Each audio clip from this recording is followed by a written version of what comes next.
नमस्कार दोस्तों, साल 1998 एक अमेरिकन आदमी लगभग $8 मिलियन में एक आइलैंड खरीदता है। नक्शे में देखिए 75 एकड़ का ये आइलैंड कैरेबियन में यूनाइटेड स्टेट्स वर्जिन आइलैंड्स का हिस्सा था। इसका नाम था लिटिल सेंट जेम्स। बाहर से दिखने में ये प्राइवेट आइलैंड किसी स्वर्ग से कम नहीं था। बेहद सुंदर बीचेस, बहुत सारी ग्रीनरी, बीच में एक महल जैसा लग्जरी बंगला था, चारों तरफ लग्जरी गेस्ट विलास थे, 2 बड़े स्विमिंग पूल, जिम और एक हेलीपैड भी था। लेकिन इसी स्वर्ग के अंदर छुपा था एक बेहद काला सच।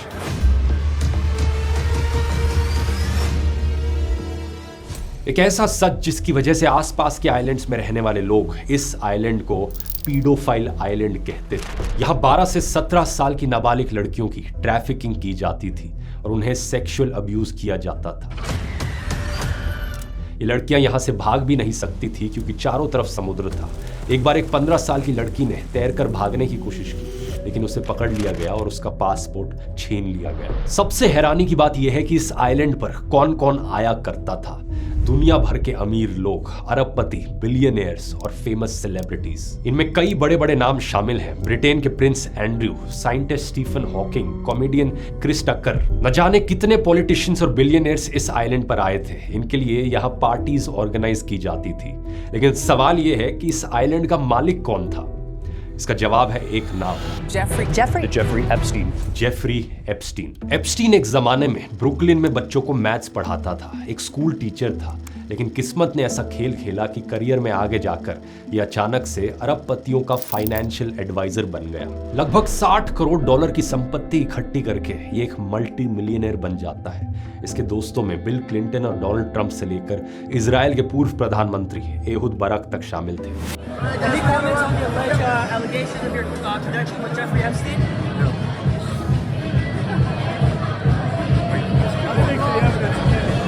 आज के वीडियो में आइए जानते हैं दोस्तों अमेरिका के सबसे बड़े स्कैंडल के पीछे का सच, पूरी कहानी एप्स्टीन फाइल्स की।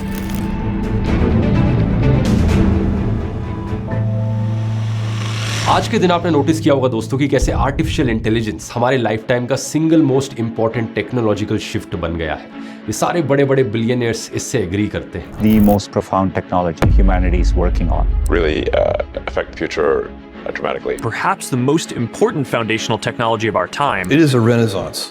It is a golden age. AI आज के दिन दुनिया में हर एक इंडस्ट्री को बदल रहा है। जो लोग आज के दिन इसे सही से इस्तेमाल करना सीख पाएंगे वो लोग फ्यूचर में ज्यादा प्रोडक्टिव रहेंगे, ज्यादा वैल्यूएबल रहेंगे और उनके लिए ज्यादा अपॉर्चुनिटीज भी मौजूद होंगी। अगर आप AI के फील्ड में अपने आप को अपस्किल करना चाहते हो तो आओ ज्वाइन करो मेरी AI मास्टर क्लास, जो कि इस संडे 4 जनवरी को शाम के 7 बजे हो रही है। पिछले एक साल में 50,000 से ज्यादा लोग इसे ज्वाइन कर चुके हैं और उनका फीडबैक भी बहुत जबरदस्त रहा है, जो कि आप स्क्रीन पर देख सकते हो। ये 2.5 घंटे की मास्टर क्लास है जहां मैं पर्सनली लाइव आकर आपको 25 से ज्यादा AI टूल्स सिखाता हूं। इसमें प्रॉम्प्ट इंजीनियरिंग, AI से इमेज जनरेशन, वीडियो जनरेशन, गाने बनाना, रिपोर्ट्स बनाना, प्रेजेंटेशंस बनाना, सब कुछ सिखाया जाता है। अगर आप इसे ज्वाइन करना चाहते हो तो ये आपके लिए आखिरी अपॉर्चुनिटी है, क्योंकि बहुत लिमिटेड सीट्स अब बची हैं इस संडे की वर्कशॉप के लिए। ज्वाइन करने का लिंक नीचे डिस्क्रिप्शन में या फिर इस QR कोड में मिल जाएगा। अगर आप एग्जैक्टली इस डेट और टाइम को अवेलेबल नहीं हो लाइव क्लास अटेंड करने के लिए तो इसकी रिकॉर्डिंग भी अगले 7 दिन तक अवेलेबल होगी। आइए अब टॉपिक पर वापस आते हैं।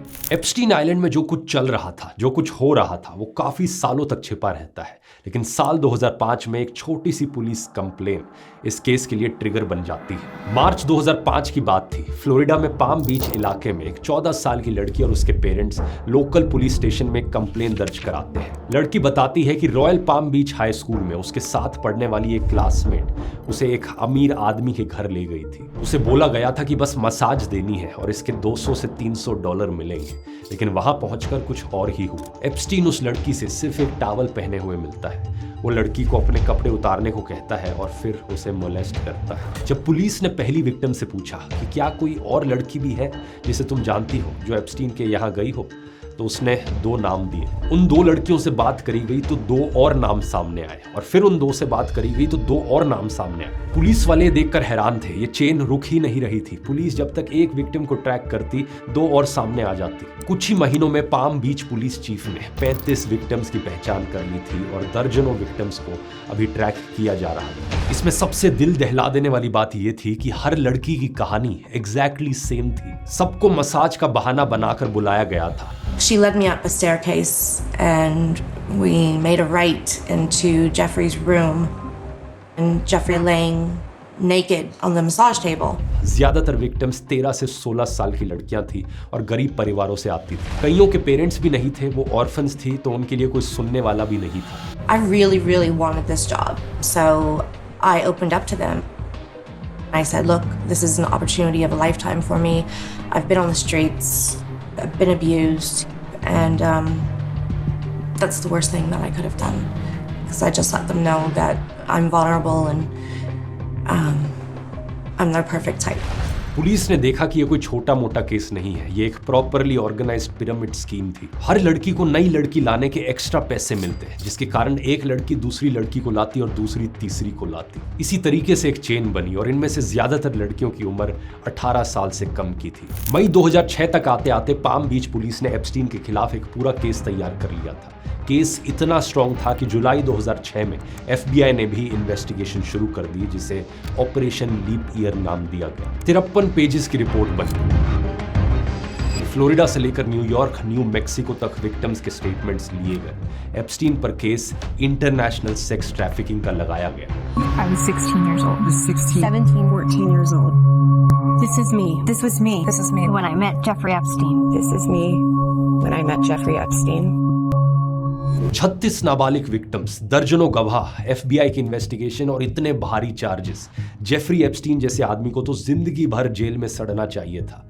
लेकिन सच बात यह है दोस्तों कि पर्दे के पीछे कुछ और ही चल रहा था। मायामी के federal attorney Alexander Acosta Epstein के वकीलों के साथ एक सीक्रेट डील कर रहे थे। ये डील मानो एप्स्टीन को बचाने के लिए की जा रही हो। उसे बस प्रोस्टिट्यूशन के 2 छोटे मोटे चार्जेस में खुद को गिल्टी मानना था और बदले में उसे और उसके सहयोगियों को बाकी सारे क्रिमिनल चार्जेस से इम्यूनिटी दे दी गई। यानी उस पर किसी और चार्ज में केस नहीं चल सकता था। सबसे शॉकिंग बात इस डील की थी कि इस डील को सील कर दिया गया था, यानी इस डील को कोई देख भी नहीं सकता था। विक्टिम्स तक को, बेचारी लड़कियों तक को इसके बारे में नहीं बताया गया, जबकि अमेरिका में कानून के मुताबिक विक्टिम्स को ऐसी किसी भी डील के बारे में बताना मैंडेटरी होता है। लेकिन कोई कुछ नहीं कर सका। 30 जून 2008 एप्स्टीन कोर्ट में पेश होता है और डील के मुताबिक 2 चार्जेस में खुद को गिल्टी मान लेता है, जिसके बाद उसे सिर्फ 18 महीने की सजा सुनाई जाती है।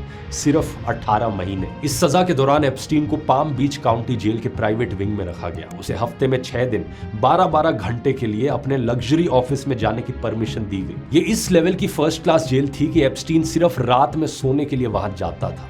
और इस सब के बाद भी सजा पूरे होने से 5 महीने पहले ही जुलाई 2009 में इसे जेल से रिहा कर दिया जाता है। ये सब पॉसिबल हुआ उस सीक्रेट डील की वजह से, एप्स्टीन को एक डील दिलाने वाले अलेक्जेंडर अकोस्टा की वजह से। अब कहानी में ट्विस्ट देखिए दोस्तों, यही अलेक्जेंडर अकोस्टा बाद में जाकर एप्स्टीन के पुराने दोस्त डोनाल्ड ट्रंप की पहली सरकार में सेक्रेटरी ऑफ लेबर बन जाते हैं। Our Secretary of the Department of Labor will be Mr. Alex Acosta. अगले कई सालों तक एप्स्टीन अपनी जिंदगी नॉर्मली जीता रहता है। उसे कुछ नहीं होता। वो अपने प्राइवेट जेट में घूमता है, अपने आइलैंड पर लैविश पार्टीज थ्रो करता है और पावरफुल लोगों से मिलता है। हमारी कहानी यहाँ पर खत्म हो जाती। विलन बच के भाग निकलता। लेकिन दुनिया के एक कोने में एक औरत थी, एक जर्नलिस्ट थी, जिसने ठान रखी थी कि वो इस एप्स्टीन को बचकर जाने नहीं देगी। जूली क्नाइप ब्राउन। ये एक अमेरिकन इन्वेस्टिगेटिव जर्नलिस्ट थी जो मायामी हेरल्ड अखबार के लिए काम कर रही थी।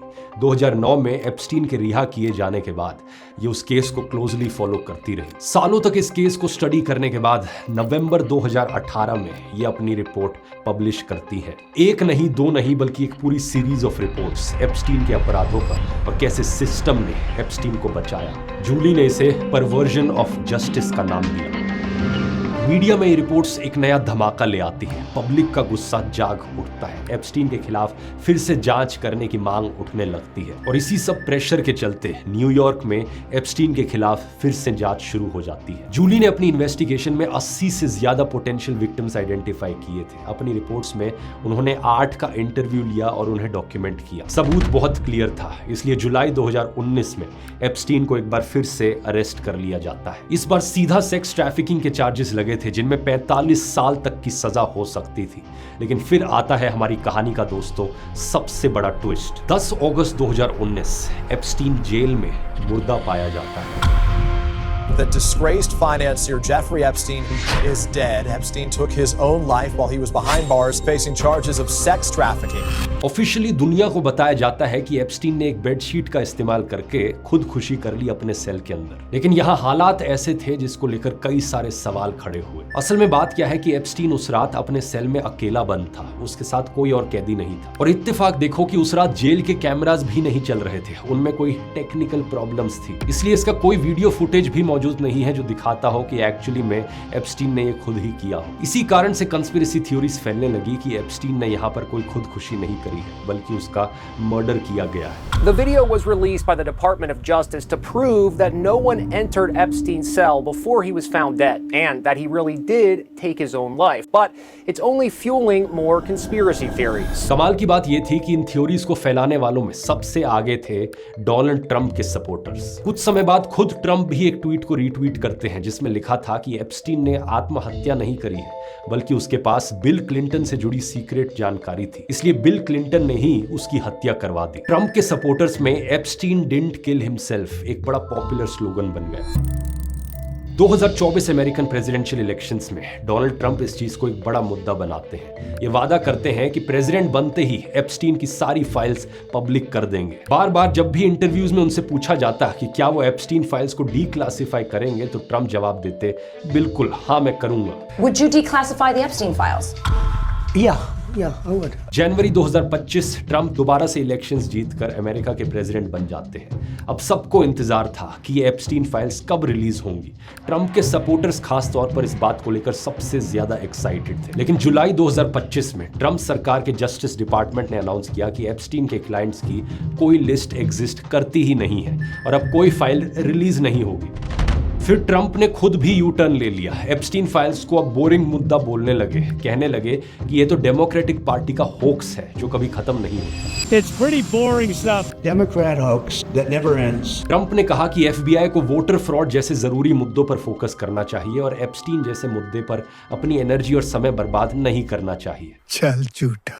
अब इतने बेवकूफ तो किसी के भी सपोर्टर्स नहीं है कि वो इस चीज को नोटिस ना करें। तो ट्रंप के अपने सपोर्टर्स सवाल करने लगे कि आखिर ट्रंप अचानक से चुप क्यों हो गए। इलॉन मस्क ने तो ट्वीट करके ये तक कह दिया कि ट्रंप का नाम एप्स्टीन फाइल्स में है, इसलिए ये फाइल्स रिलीज नहीं हो रही हैं। हालांकि बाद में इलॉन ने इस ट्वीट को डिलीट कर दिया था, लेकिन मैसेज बड़ा क्लियर था कि ट्रंप के सबसे करीबी सपोर्टर्स भी सस्पिशियस होने लगे। और जब लोगों ने खुद से खोजने की कोशिश करी तो कुछ बहुत ही शॉकिंग फैक्ट्स यहाँ पर सामने आए। ट्रंप और एप्स्टीन की पुरानी दोस्ती, बहुत पुराना नाता। न्यूयॉर्क टाइम्स के मुताबिक ट्रंप और एप्स्टीन लगभग 20 सालों तक बेस्ट फ्रेंड्स रहे। 1980s में इस दोस्ती की शुरुआत हुई और 1990s में ये दोस्ती इतनी गहरी हो गई कि दोनों एक दूसरे के बंगलों में, ऑफिसेज में, ट्रंप के प्लाजा होटल और कैसीनोज में एक साथ समय बिताने लगे। लगभग हर पार्टी में एप्स्टीन ट्रंप के साथ दिखते थे।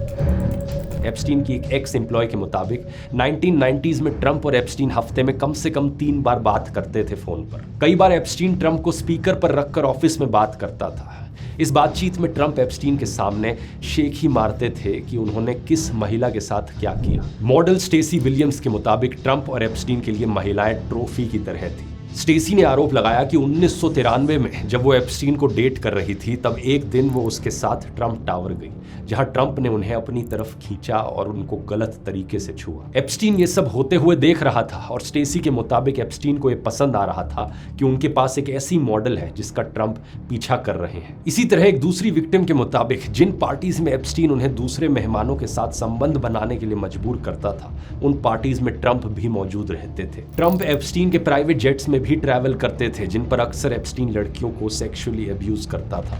साल 2002 में ट्रंप ने खुद एप्स्टीन के बारे में कहा था, he is a lot of fun to be with. It is even said that he likes beautiful women as much as I do, and many of them are on the younger side. यानी Trump को पता था कि Epstein को younger women पसंद है। Trump ने अपनी किताब Trump the art of comeback में एप्स्टीन के लिए एक नोट भी साइन किया था। To Jeff you are the greatest. इसी दोस्ती की वजह से ये कंस्पिरेसी थ्योरी सामने आने लगी कि ट्रंप भी तो उन लोगों में कहीं शामिल नहीं है जिनकी एप्स्टीन फाइल्स में कोई डैमेजिंग डिटेल है और इसीलिए वो सारी फाइल्स पब्लिक नहीं करना चाह रहे। इन सब चीजों को लेकर जनता में अफवाहें फैलने लगी। इन कंस्पिरेसी थ्योरीज के कारण पब्लिक प्रेशर इतना बढ़ गया कि नवंबर 2025 में यूएस कांग्रेस में एक बिल लाया गया जिसमें कहा गया कि जस्टिस डिपार्टमेंट को 30 दिन के अंदर अंदर एप्स्टीन की सारी फाइल्स रिलीज करनी होंगी। जब पार्लियामेंट में इस चीज को लेकर वोटिंग हुई तो एक बहुत रेयर मोमेंट देखने को मिला जहां पर रिपब्लिकन पार्टी और डेमोक्रेटिक पार्टी दोनों के पॉलिटिशियंस ने साथ में मिलकर इस बिल को सपोर्ट किया। यहां इंडिया के कंपैरिजन में अमेरिका में एक बड़ा डिफरेंस देखने को मिलता है। इंडियन पार्लियामेंट में political parties anti defection law का इस्तेमाल करके फोर्स कर सकती हैं अपने मेंबर्स ऑफ पार्लियामेंट को कि एक बिल के फेवर में या अगेंस्ट में वोट किया जाए। लेकिन अमेरिकन पार्लियामेंट जिसे यूएस कांग्रेस कहा जाता है, इसके मेंबर्स जैसे चाहे वैसे वोट कर सकते हैं। कोई भी पॉलिटिकल पार्टी फोर्स नहीं कर सकती। इसलिए ट्रंप के ना चाहते हुए भी ये बिल पास हो जाता है दोस्तों, और 19 नवंबर को ट्रंप को मजबूरन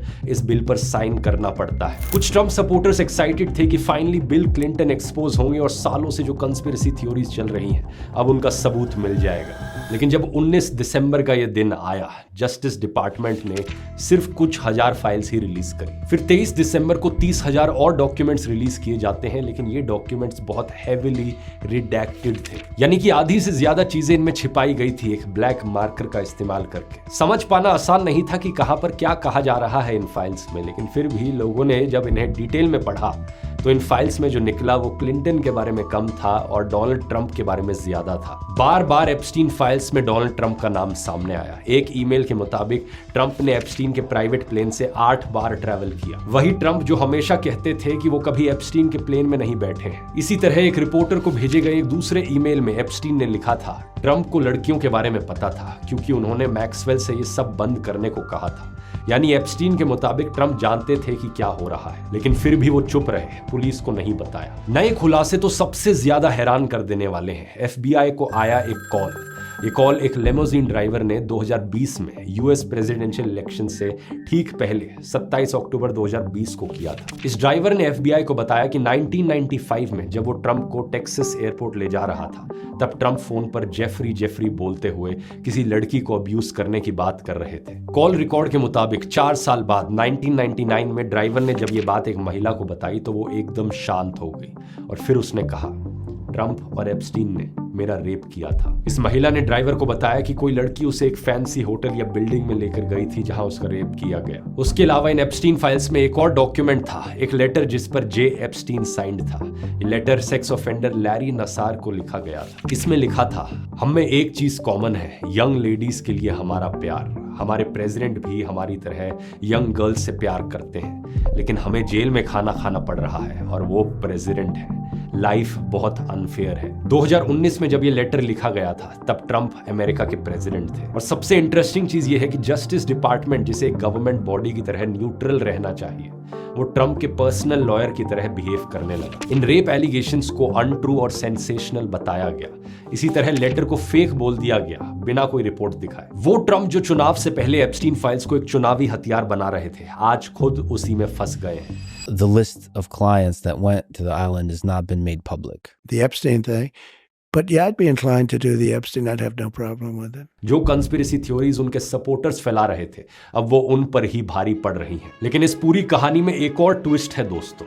अभी सारी एप्स्टीन फाइल्स रिलीज नहीं हुई है। 10 लाख से ज्यादा डॉक्यूमेंट्स बचे हुए हैं जो अभी तक पब्लिक नहीं हुए हैं। जस्टिस डिपार्टमेंट का कहना है कि इन डॉक्यूमेंट्स में अभी रिडैक्शंस किए जा रहे हैं जिसमें कुछ हफ्ते लग सकते हैं। जो डॉक्यूमेंट्स पब्लिक हुए हैं उनमें भी बहुत ज्यादा ये रिडैक्शंस किए गए हैं। काला काला मार्कर लगाया गया है, नाम काले किए गए हैं, डेट्स हटा दी गई हैं। कई पेजेस में आधी लाइंस ब्लैक मार्कर से ढकी हुई हैं। लेकिन जस्टिस डिपार्टमेंट ने कई जगहों पर ये रिडैक्शंस भी ढंग से नहीं करी है। बहुत सारी ऐसी फाइल्स हैं जिनमें ये रिडैक्टेड शब्द फोटोशॉप जैसी सिंपल हैक से देखे जा सकते हैं। कई डॉक्यूमेंट्स में तो इनकी भी जरूरत नहीं है। रिडैक्टेड वर्ड्स को कॉपी करके दूसरे डॉक्यूमेंट में पेस्ट करने पर ही दिख रहे हैं। सबसे इंपॉर्टेंट सवाल यहाँ पर यह है कि और क्या छिपा है इन फाइल्स में। दावा किया जाता है कि एप्स्टीन के पास पावरफुल लोगों के खिलाफ सबूत थे और उसके आइलैंड पर कौन कौन आया उसकी पूरी लिस्ट भी थी। वक्त के साथ साथ हम देखेंगे और कितने प्रेसिडेंट्स, प्राइम मिनिस्टर्स, बिलियनियर्स, अरबपति और प्रिंसेस इसमें फंसे हुए हैं और कितने लोगों के नाम हैं जो एप्स्टीन की इस ब्लैक बुक में सामने आएंगे। अभी के लिए इतना ही दोस्तों। एआई मास्टर क्लास को ज्वाइन करने की आखिरी अपॉर्चुनिटी है आपके लिए, लिंक नीचे डिस्क्रिप्शन में मिल जाएगा। और अगर ये वीडियो पसंद आया तो अंबानी की कहानी पर भी एक मैंने सिमिलर वीडियो बनाया है, यहाँ क्लिक करके देख सकते हो। दोनों भाइयों की कहानी। बहुत बहुत धन्यवाद।